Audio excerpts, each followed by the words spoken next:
My name is Bobby Tewksbary. I'm with Pelotero, and we're going to be talking about how our hitting system works and ultimately answering the question of what is good. It's important for us to walk through the details of the swing, and this gets very objective. There's components that exist, there's body parts that exist, but ultimately we have to understand what good is to understand how to even analyze the swing and what are we trying to achieve. A lot of people are collecting data right now, but at some point you have to qualify that data. So you have to look at what's good. Mechanics to me are, this is some of my favorite wording here, good swings are additive and bad swings are subtract. When you have a good swing, it opens up what you're capable of. It creates more dynamic timing, more fluid timing. It allows you to hit the ball oppo, allows you to pull the ball. You can hit up in the zone, you can hit down in the zone. So good mechanics are additive because when you can do everything and you can protect against everything when you get to two strikes, you can be more selective and you can be more precise about what it is you're trying to do. You can attack the pitcher's strength as opposed to attacking their weaknesses, which is what hitters with bad mechanics or lesser mechanics are generally good at hitting mistakes, but they aren't good at hitting the pitcher's pitch. They can't compete against the best scenario. So bad mechanics are subtractive because they minimize what you can do. You can't hit the pitch up, you can't hit the pitch down, you struggle away, you struggle with a specific pitch.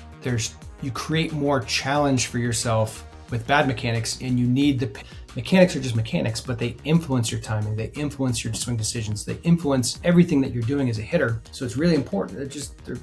They're critical to understand. And if you don't establish what good is, or even what we're measuring, then how are you doing any analysis whatsoever? The other thing that's really critical to understand is that when they make their moves is important, because when they move kind of reveals their mechanism. It reveals how they get loaded and how quick it is they can unload. If you push and you have to swing really early, your hands aren't going to stay back. They're not going to, because at some point you need to create leverage on that bat. At some point you need to make the thing move fast. And how the hitter does that literally reveals what their swing pattern is. Some critical things, just to recap, you got to define what good is. Good mechanics are additive, bad mechanics are subtractive. And we need to look at what is happening in the context of when it is happening. So those are just like ground rules, like things that we have to establish. If we don't understand those things, we're in trouble. Like what are we basing anything off of if we're not looking objectively at what's happening and when it's happening?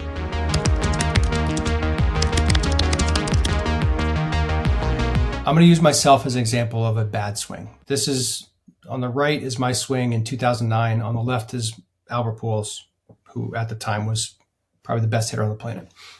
This swing of Pujols is the swing that made me stop and reconsider everything, because what I'm doing and what Albert are doing are very, very different. I'm going to use a very specific example from my swing compared to Albert. This is a good example of when things are happening. So in these two clips, I wish they were synced. I apologize for that. But watch Albert and get to the point where his shoulders are sloped, leaning back. So the front shoulder's higher than the back shoulder.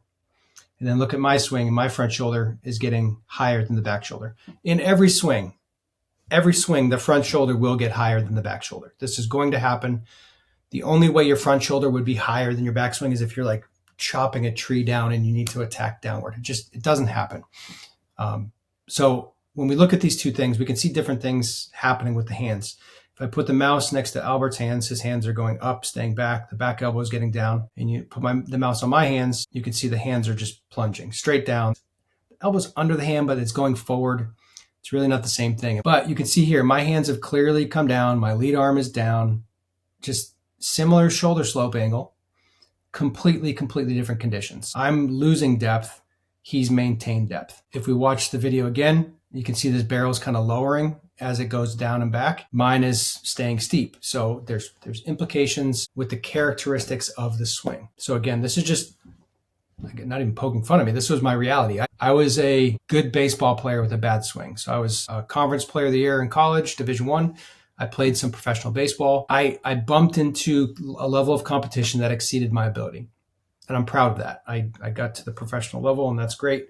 I wish my swing was better. So let's dig into the individual characteristics. There's three big ones that we're going to look at. First is attack angle. So we're kind of building the swing in three dimensions right now. So the attack angle is essentially the plane or the horizontal. If you measure it relative to the ground, the swing will either be going down, it'll be more level, or it'll go upward. People talk about matching plane of the pitch. I don't necessarily agree with that. I think When you hit the ball flush, where do you want the ball to go? If you miss the ball slightly under, do you want the ball to go up or do you want to go down? Do you want to cut the ball and backspin it, or do you want to swing up and topspin it?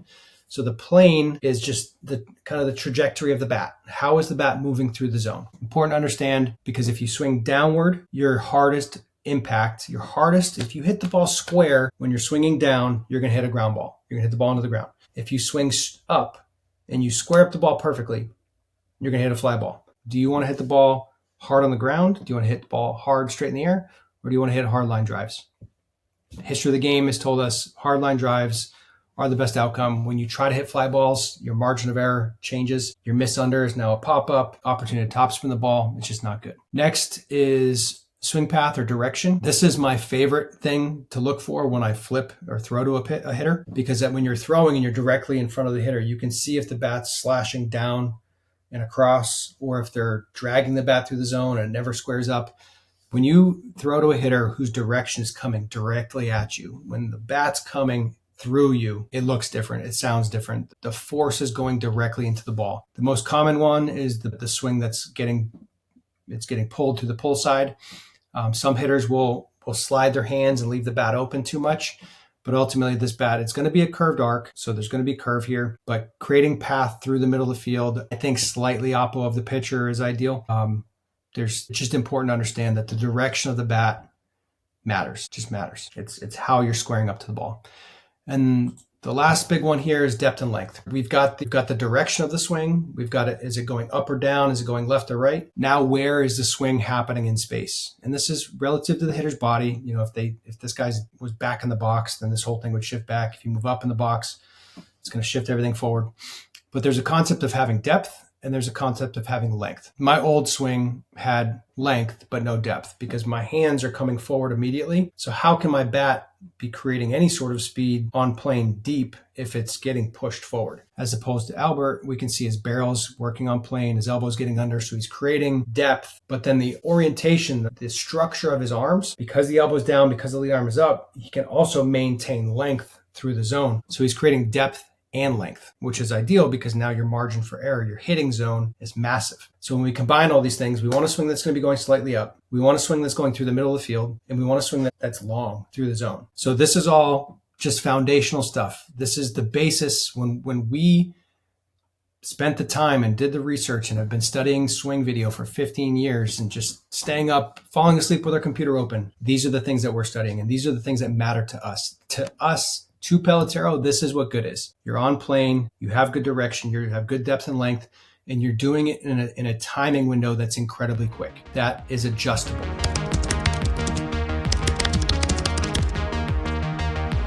So now that we've established what good is and what we're trying to actually achieve, let's take a look at specific hitters and their movements, so that we establish kind of the baseline of what good is, what the moves look like when they happen, so that when they don't happen, we understand what is being caused, what is lacking, where is the hitter becoming constrained in terms of what they're able to do. I'm pretty excited that Albert Pujols gets 100. Him, Bonds, Cabrera, Ted Williams, these are the best hitters of all time. They create the best conditions. They hit for power. They hit for average. They have good discipline. They walk. So when we look at Albert, there's angles that are being created and there's positions that are getting created. So as he's moving forward, first of all, he's balanced. His head's between his feet. We see the front shoulders lower than the back shoulder. His hands are in a relative position near his, up near his ear, by his shoulder. And as he goes to make his move, this is kind of like the magic move. This is where everything gets created. One thing that we see is the lead arm comes up. Another thing we see is that back elbow comes down. The hands stay up and back. The pelvis opens. So we get the back knee gets turned down and in. The front leg kind of opens up. And these are just kind of the core moves of what's happening through the swing. Let's jump to Barry Bonds, 99. He leaned back a little bit on this one. He went upper tank in Yankee Stadium. So we're going to see all of the same pattern of movement. So the back elbow is getting down, the lead arm's getting up. You can see his spine angle's a little bit leaned backwards here. If you have exceptional bat speed, sure, you can get away with that more. Your margin of error to get away with it will be okay. But we're going to see all these similar movements where, again, if I put the mouse right on his lead arm, we're going to see that lead arm work upward. The hands don't come forward. When the shoulders get sloped, his hands have stayed back. His back elbow is underneath his hands. So he's creating all of these good conditions. So swing plane, leaning back, hands coming forward, elbow getting in a good position. These are all things that are going to influence the plane of your swing. Let's jump to Ted Williams. Ted Williams, pretty good hitter. Does it from a different style. So he does it with his hands a little bit lower, but we're going to see all the same moves. So that lead arm works up, the hands stay back, his elbow gets under his hands, his shoulders get sloped. But we're seeing all these same conditions over and over and over again with the best hitters of all time. So we just looked at Ted Williams doing it from low hands. Albert, really wide, right? He's wide, he's low, he doesn't have a big, he stays low, super wide stance. And then Barry Bonds does it from the toe tap. So you can do this from any setup. And the motor preference side of this is very exciting because it helps us guide you into the style that is most likely suited for your body quicker. So it's like having the shortcut to your style.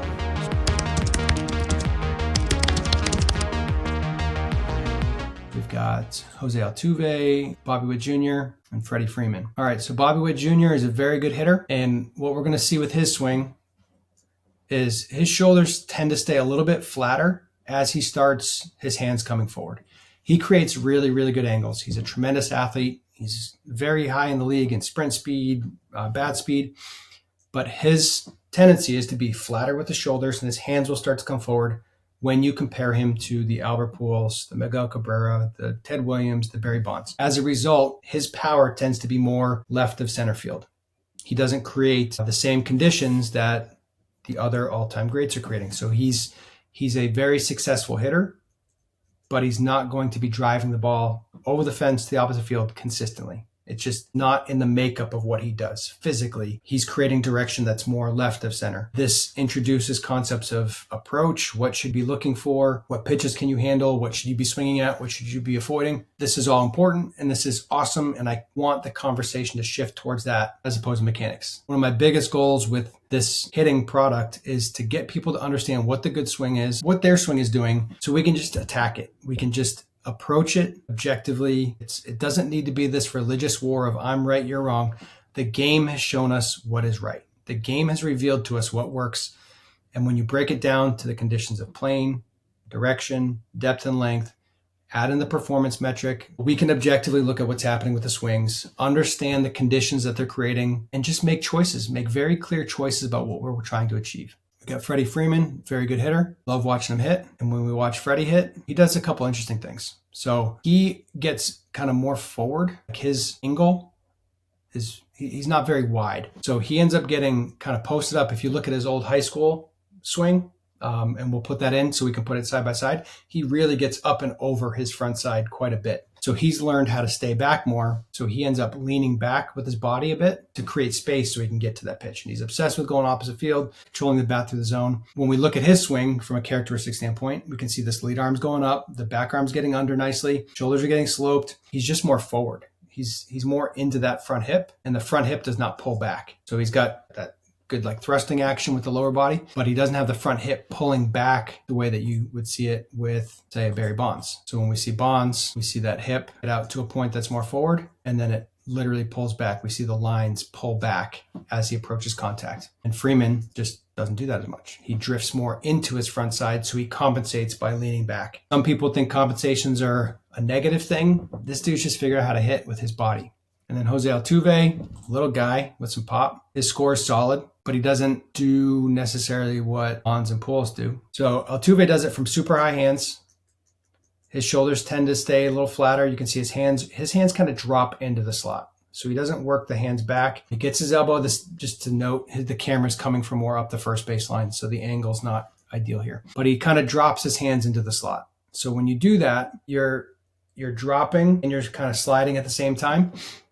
You're creating different conditions. And as opposed to the hand staying up and back as your shoulders tilt, what this does is it allows him to really hammer the ball to the pull side. And for such a little guy, he can hit a lot of home runs to the pull side. On his best swings, the front hip will pull back, but he does tend to drift into that front side. I've been in the same room as Jose Altuve. I thought he could walk straight up to me and jump over my head if he wanted to. He was so springy and so athletic. It was fun to just witness how explosive he was with what he was doing. Well, we're going to see those hands dropping. He does get the shoulder sloped. The hands are back, but they're a little bit lower. So he's just, again, he's creating conditions. When you drop and you're coming forward, you're losing depth. You're losing depth, and he can still do damage to the pull side, but it's going to minimize what he's able to do power-wise to the opposite field. Being such a small player physically, it makes sense that if he's trying to do damage, he's got to figure out a way to do that. And the likelihood of him being big enough, strong enough to drive the ball oppo consistently, it's just lower than like an Aaron Judge type body who is so big and can miss balls and hit them over the fence. So a lot of this is understanding who you are as a hitter, understanding what is happening, and then having a plan for building your best swing, building your best opportunity to be successful. Mechanics, again, are additive or they're subtractive. Good swings are going to let you do more. Bad swings are going to take away from what you can do. You got to know when to look for your pitch. You got to know how to play the game with games within the game. And good hitters are doing that. So when we look at the score, him having an 82 doesn't mean he's an 82 hitter out of 100. It means this is what he's doing. And if that's the best way and the only way that he's going to swing, he has to learn how to operate within that world. He has to learn how to operate within those conditions.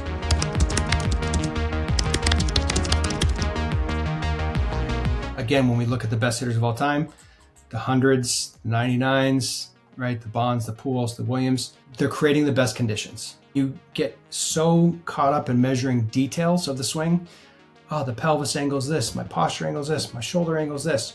You're losing sight. You're seeing the tree, but not the forest. You're losing the context. The purview of what matters is lost. You have to understand what's being created by the hitter, what's being created by their movement, and what is the challenge that they're trying to overcome. This is how we do it with Pelotero. The best hitters of all time have told us what works. They have revealed what works best. All we've ever tried to do is we try to prove ourselves wrong consistently, because the only way that this information will get better is if we learn what doesn't work. We gain a deeper understanding of what doesn't work, because when everything is possible, you have to start to narrow your field. You have to start qualifying what makes sense and what doesn't make sense. From a bat standpoint, from a path, plane, direction, this starts to become indisputable. This gets more into principle territory. We're so excited about what we're offering and what this means to the baseball and softball worlds. People are so distracted about mechanics that we're not talking about the most important stuff, which is the tactics, the strategies, the games within the game. How are we going to compete today? Those are the conversations I want to have the most. Those are the conversations that are going to really impact the player the most, because yes, you want to have the best swing possible. The swing is a controllable. We want to create the best conditions possible.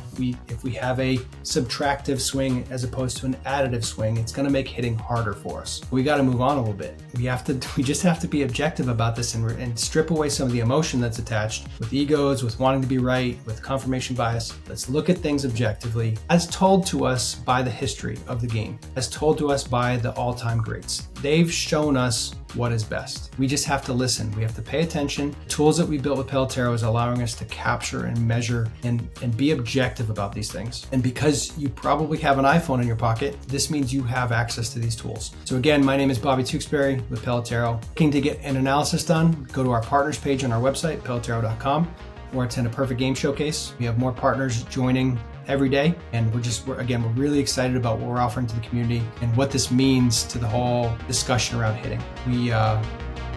We don't want you to look back on your career the way that I do, with looking at my swing saying, man, I wish it could have been better.